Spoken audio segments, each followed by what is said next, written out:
Imagine a kid who loved to take things apart, not to break them, but to learn their grammar. Born in San Francisco in 1955, he would later turn those parts into products that rewired how the world communicates. This is a story of a messy genius with perfectionist's eye. This is the beginning of Apple. On February 24th, 1955, a baby named Steve Paul Jobs was born. He was put up for adoption. Paul and Clara Jobs, an engine machinist and a bookkeeper, became his parents.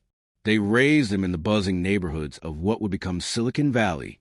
Surrounded by tools, factories, and quiet ambition, young Steve learned how to build, how to repair, and most importantly, how to see the world differently.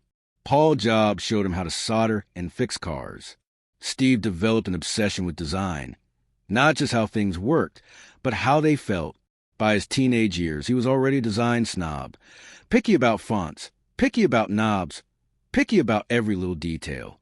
At Homestead High, he met Bill Fernandez, who introduced him to Steve Wozniak. Woz was a quiet genius who could make circuits sing. Jobs had charisma, vision, and the gift of selling ideas before they even existed. Together, they formed a chemistry that would later shake the world. They started with a prank project, the Blue Box. It hacked telephone systems to make free calls. Risky? Yes.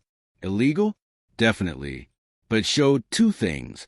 Was it engineer magic? And Jobs had turned magic into business. That's the DNA of Apple. In 1972, Jobs dropped out of Reed College but stayed on audit classes. One class changed everything. Calligraphy. It taught him the beauty of fonts and spacing. 10 years later, those lessons shaped the Macintosh. The world got personal computers with real style because Jobs once sat in a calligraphy lecture. After Reed, Jobs worked at Atari and then traveled to India in search of enlightenment. From Atari, he learned how to ship products fast. From India, he learned simplicity. Minimalism wasn't just design for him. It became philosophy. By 1976, Jobs and Wozniak were building something bigger. Woz built elegant machines. Jobs built the story. Together, they created not just computers, but a vision of technology that felt human. This partnership, half engineering, half storytelling, was the seed of Apple. So, a boy obsessed with machines, a dropout inspired by fonts, a traveler chasing simplicity, and a friendship that would spark a revolution. Next comes a garage, the Apple I, and a company that would learn to succeed, fail, and rise again. Stay tuned. This is only the beginning. Picture this. A suburban garage in Los Altos, California, 1976. Not fancy, not glamorous. Just dusty shelves, wood panel walls, and two young dreamers building machines they couldn't yet afford to buy themselves. That garage, humble, messy, alive with solder smoke, is where Apple Computer was born. Wozniak had engineered a clever little computer board. Unlike the massive, intimidating machines of the era, this one could fit on a desk. Jobs saw potential, not just for hobbyists, but for everyday people. He convinced Woz they could sell it, together. With $1,300 scraped from selling a Volkswagen van and a calculator, they launched Apple Computer. Fun fact, Apple's first capital raise was basically a yard sale. In July 1976, Paul Terrell, owner of a local computer store called the Byte Shop, agreed to buy 50 Apple I computers. But he wanted them fully assembled, not just kits. This was a turning point. Suddenly, Jobs and Woz weren't just building gadgets. They were running a business. They roped in friends, sat in that garage night after night, soldering boards by hand. They delivered on time. Apple I sold for $666.66. A price Woz chose because he liked repeating numbers. The Apple I was primitive by today's standards. No case, no monitor, just a board. But it showed vision. Personal computers could be real, not just for corporations, not just for labs, for anyone with curiosity. This was Jobs' gift. He didn't see computers as machines. He saw them as lifestyle products waiting to happen. In 1977, a retired Intel millionaire named Mike Markula invested $250,000 and became Apple's angel investor. He brought not just money but business discipline. He helped draft Apple's first marketing plan, made technology friendly, approachable, almost charming. Jobs soaked it in. The garage project was turning into a company with momentum. Then came the Apple II, launched in 1977. Sleek plastic case, color graphics, a design that didn't scare you. This wasn't just a machine. It looked like something you could actually put in your living room. It became one of the first truly successful mass-market computers. Schools adopted it. Small businesses ran on it. Apple went from garage startup to Silicon Valley rocket ship. In the late 70s, while other companies were still arguing whether personal computers even mattered, Apple was shipping them by the thousands. Jobs was a visionary, but also, let's be honest, a difficult boss. He demanded perfection. He pushed his team hard.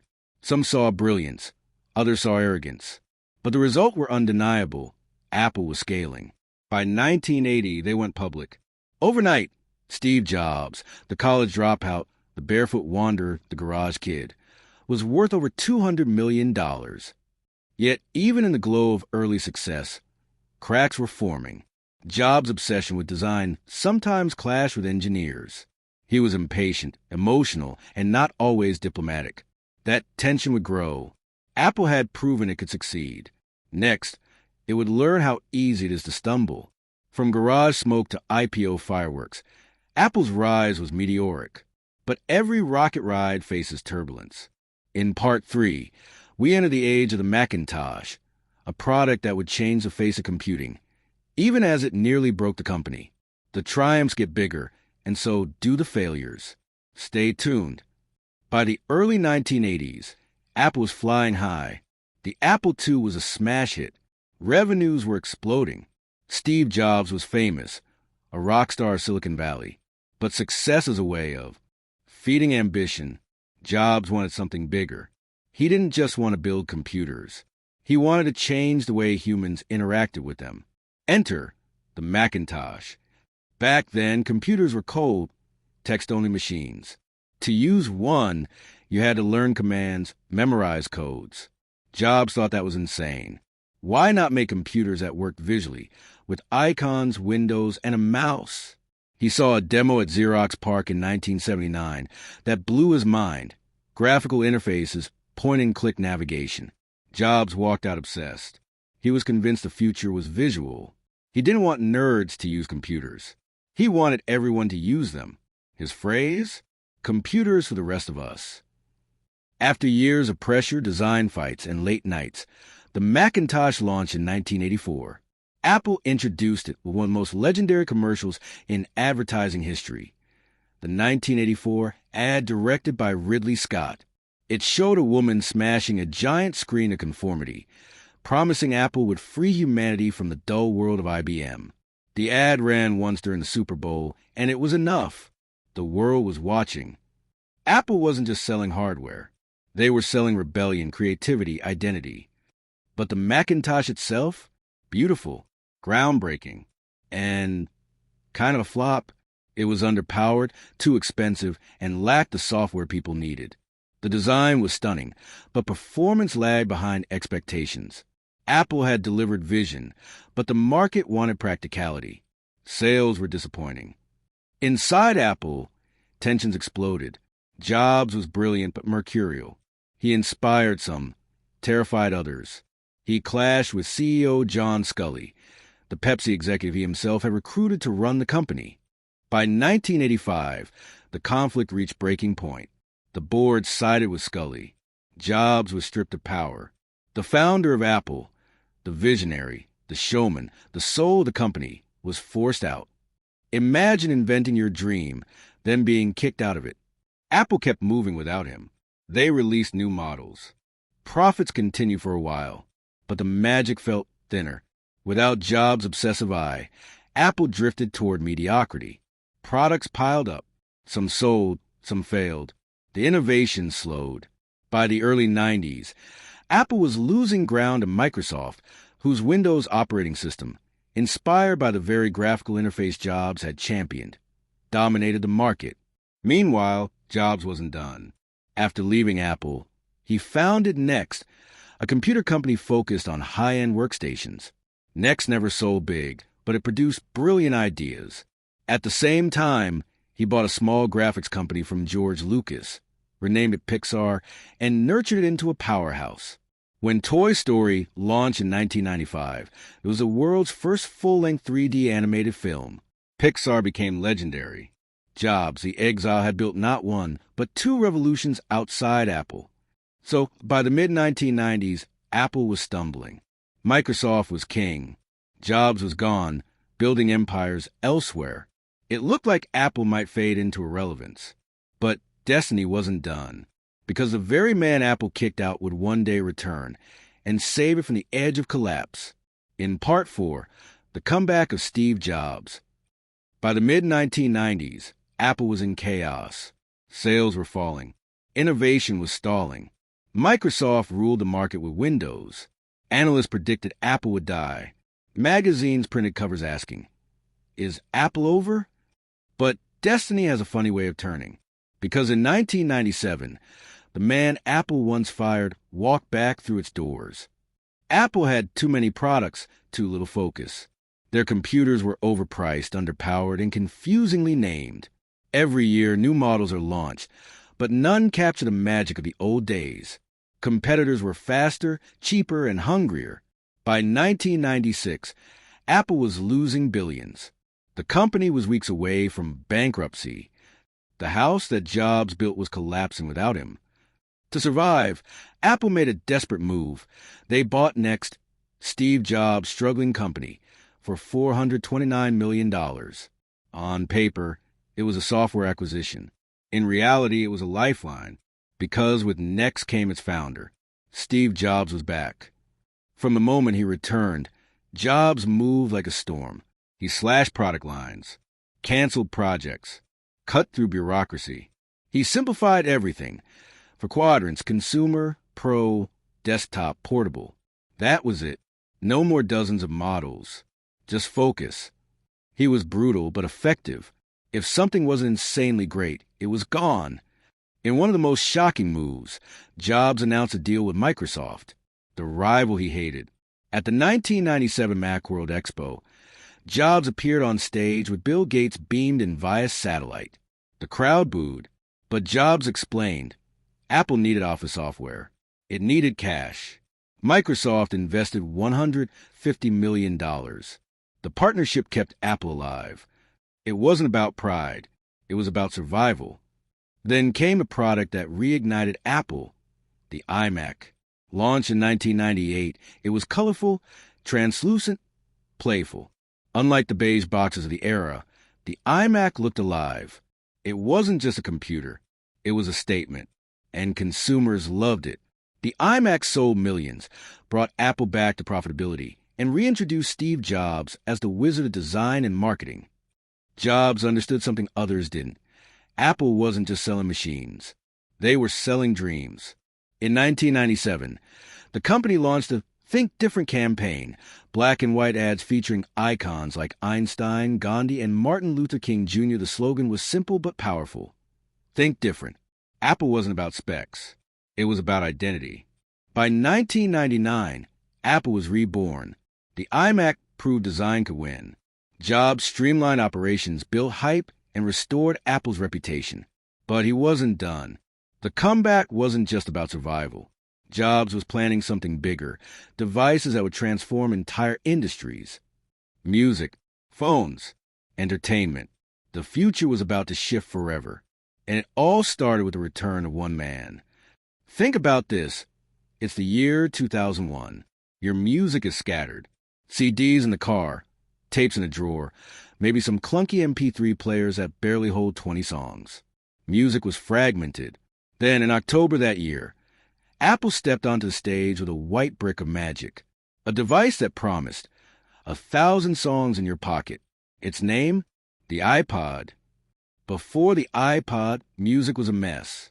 Napster was making piracy mainstream. Record labels were panicking. People wanted digital music, but there was no elegant solution. MP3 players existed, but they were ugly, limited, and frustrating to use. Apple saw an opening. Music wasn't just about files. It was about experience. Jobs was obsessed with making technology feel human. He told his team, "It has to be simple. It has to feel magical." They came up with the click wheel, a tactile, satisfying way to scroll through thousands of songs. The design was pure white, clean, almost iconic from day one. This wasn't a gadget. It was a lifestyle symbol. Other MP3 players looked like tech. The iPod looked like culture. On October 23rd, 2001, Jobs unveiled the iPod. At first, critics scoffed. Too expensive, they said. $399 was a lot. But Apple wasn't targeting everyone. They were targeting early adopters, the tastemakers. And slowly, the iPod spread, first to music lovers, then to the world. What made the iPod truly powerful wasn't just a device, it was an ecosystem. In 2003, Apple launched the iTunes Store, letting people legally buy individual songs for 99 cents. For the first time, music was digital, affordable, and guilt-free. Record labels, once terrified of piracy, now had a new revenue stream, and consumers had convenience like never before. The iPod wasn't just successful, it became iconic. White earbuds became a fashion statement. Apple silhouette ads, with dancing figures on bright backgrounds, turned the iPod into a cultural symbol. Owning one meant you were part of the future. By the mid-2000s, Apple had sold tens of millions. The iPod wasn't just saving Apple. It was making Apple cool again. The Walkman defined the 80s. The iPod owned the 2000s. The iPod transformed Apple from a computer company into a consumer electronics giant.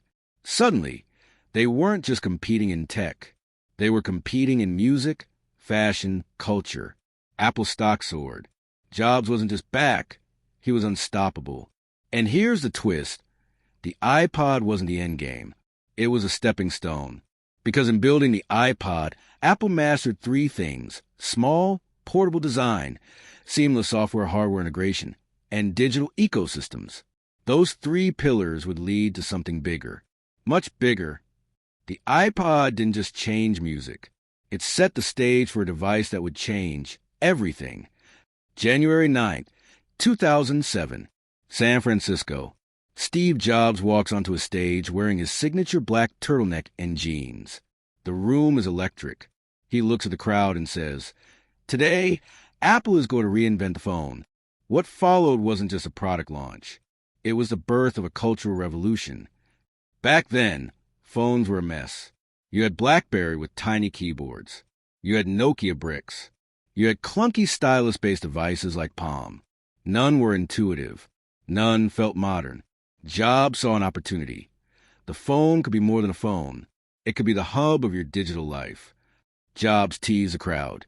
Today, we're introducing three revolutionary products: a widescreen iPod with touch controls, a revolutionary mobile phone, and a breakthrough internet communicator. The crowd clapped, then slowly realized he was describing one device. The iPhone. People went wild.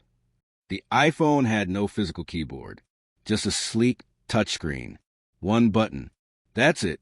It was simple, elegant, almost alien compared to the bulky devices of the time. Pinch to zoom, swipe to scroll.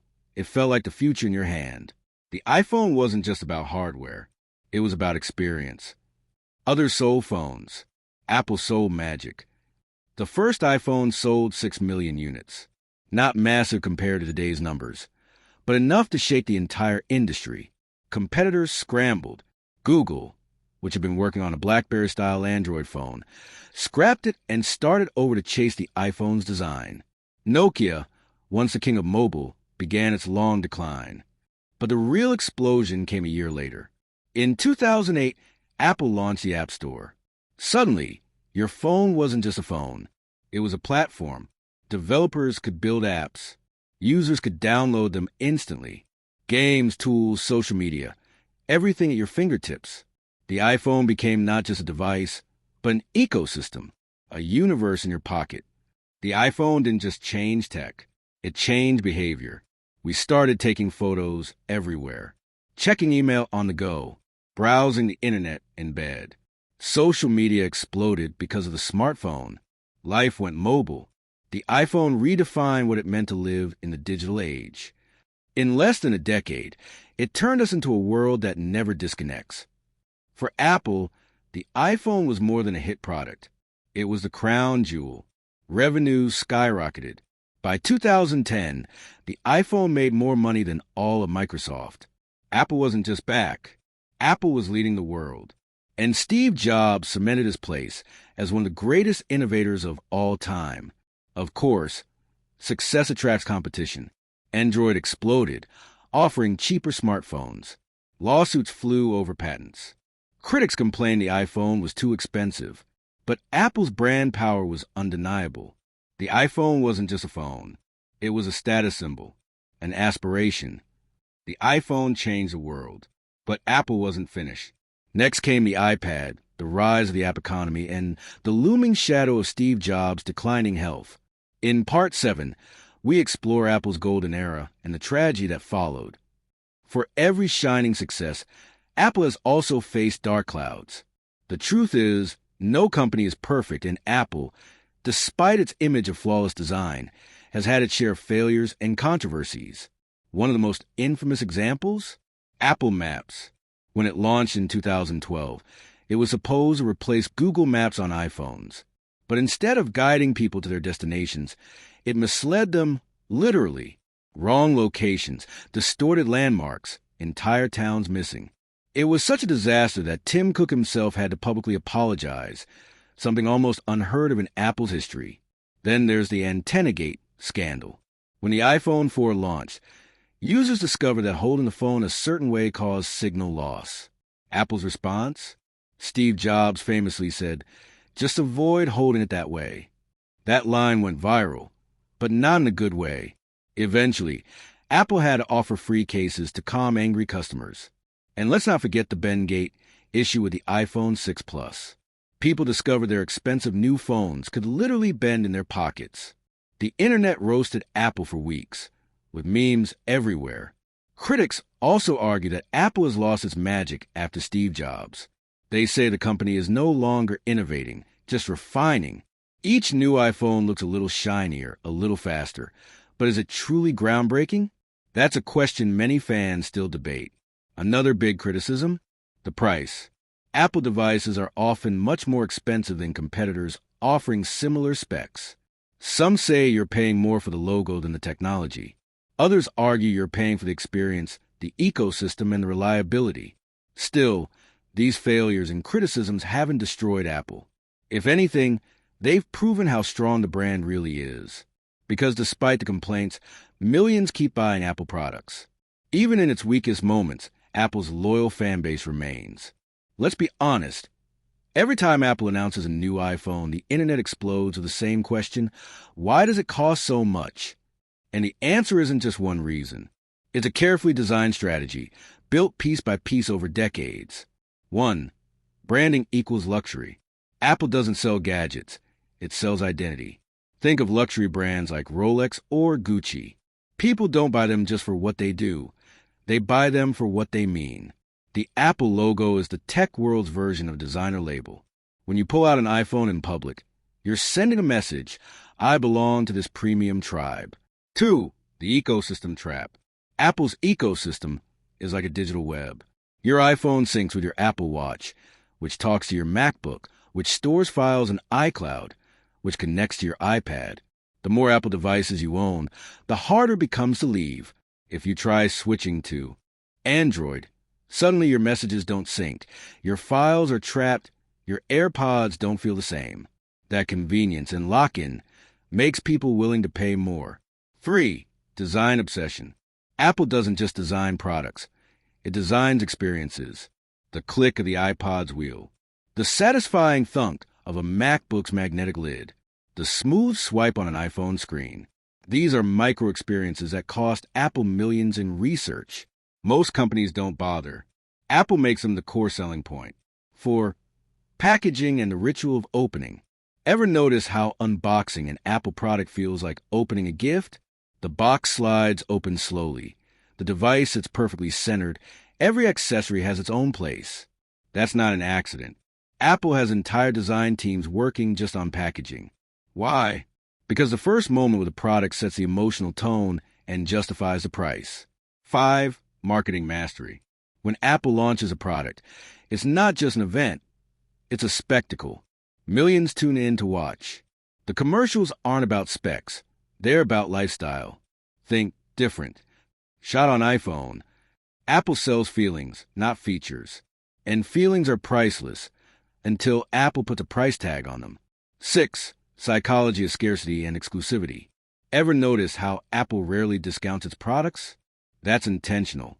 By keeping prices high and discounts rare, Apple creates a sense of exclusivity. If you own an iPhone, you're not just another customer. You're a part of a smaller, more privileged circle. People pay extra for that sense of belonging. 7. High profit margins equals future innovation. Here's the hidden truth. Those high prices aren't just greed. They fuel Apple's massive R&D machine. Billions go into experimenting with chips, AI, AR, and now even space-age projects like the Vision Pro headset. Every extra dollar a customer pays helps Apple stay ahead in innovation. 8. Resale value. Unlike many tech brands, Apple products hold their value. An iPhone bought today can still fetch a good price years later. That stability makes customers feel safer spending more upfront. Today, Apple is no longer the scrappy garage startup. It's the most valuable company in the world, sometimes crossing the $3 trillion mark in market value. That's bigger than the economy of some countries. But the question is, how did it evolve after Steve Jobs, and where is it heading now? Life after Jobs. Tim Cook's Apple. When Steve Jobs passed away in 2011, many feared Apple would collapse without its visionary leader. But under Tim Cook, Apple took a different path. Instead of focusing purely on revolutionary products, Cook doubled down on stability, supply chains, and global expansion. He turned Apple into a well-oiled machine, capable of shipping hundreds of millions of iPhones every year with almost no hiccups. Some critics say Cook is more of an operator than an innovator. But guess what? It worked. Apple's profits skyrocketed. The age of services. Apple realized it couldn't depend on the iPhone forever. So it started investing heavily in services. iCloud for storage. Apple Music for streaming. Apple TV Plus for shows and movies. Apple Pay for digital wallets. The App Store for developers worldwide. These services now bring in billions every year and keep people locked into the Apple ecosystem.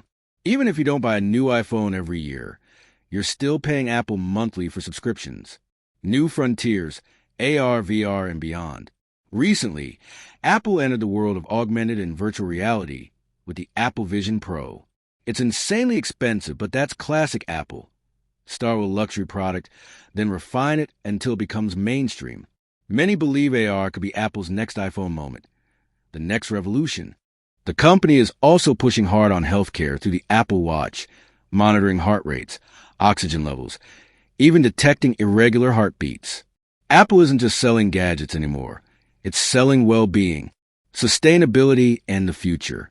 Apple has also made bold promises about sustainability, running on 100% renewable energy, making devices from recycled materials, and eventually aiming to be fully carbon neutral. Whether that's pure marketing or real change, time will tell. Challenges ahead. Of course, the future isn't guaranteed. Apple faces tough competition from Samsung, Google, and rising Chinese brands. Regulators in the US and Europe are also cracking down on Apple's App Store policies and its tight control over iOS. And then there's the eternal question. Can Apple still innovate without Jobs' spark? The legacy. Yet one thing is certain. Apple has already shaped how we live, work, and connect. From a Macintosh to the iPhone, from iTunes to AirPods, Apple products are everywhere. So much so that imagining modern life without them feels impossible. The future of Apple isn't just about gadgets. It's about culture, design, and influence. Whether you love it or hate it, Apple isn't just a tech company anymore. It's a force of history. So what does Apple's story teach us? From a garage in California to becoming the most valuable company on earth, Apple's journey is more than just about gadgets. It's about vision, failure, resilience, and the courage to be different. Steve Jobs once said, "The people who are crazy enough to think they can change the world are the ones who do." Apple proved that. They faced failures, criticism, and doubt, but they kept moving forward, reinventing themselves again and again. And if there's one word you should take away from this story, it's resilience. Because that's what made Apple unstoppable. Not just the shiny devices, not just the marketing, but the ability to rise after every fall. So remember this. Success isn't about never failing. It's about refusing to stay down. And Apple's story is living proof of that.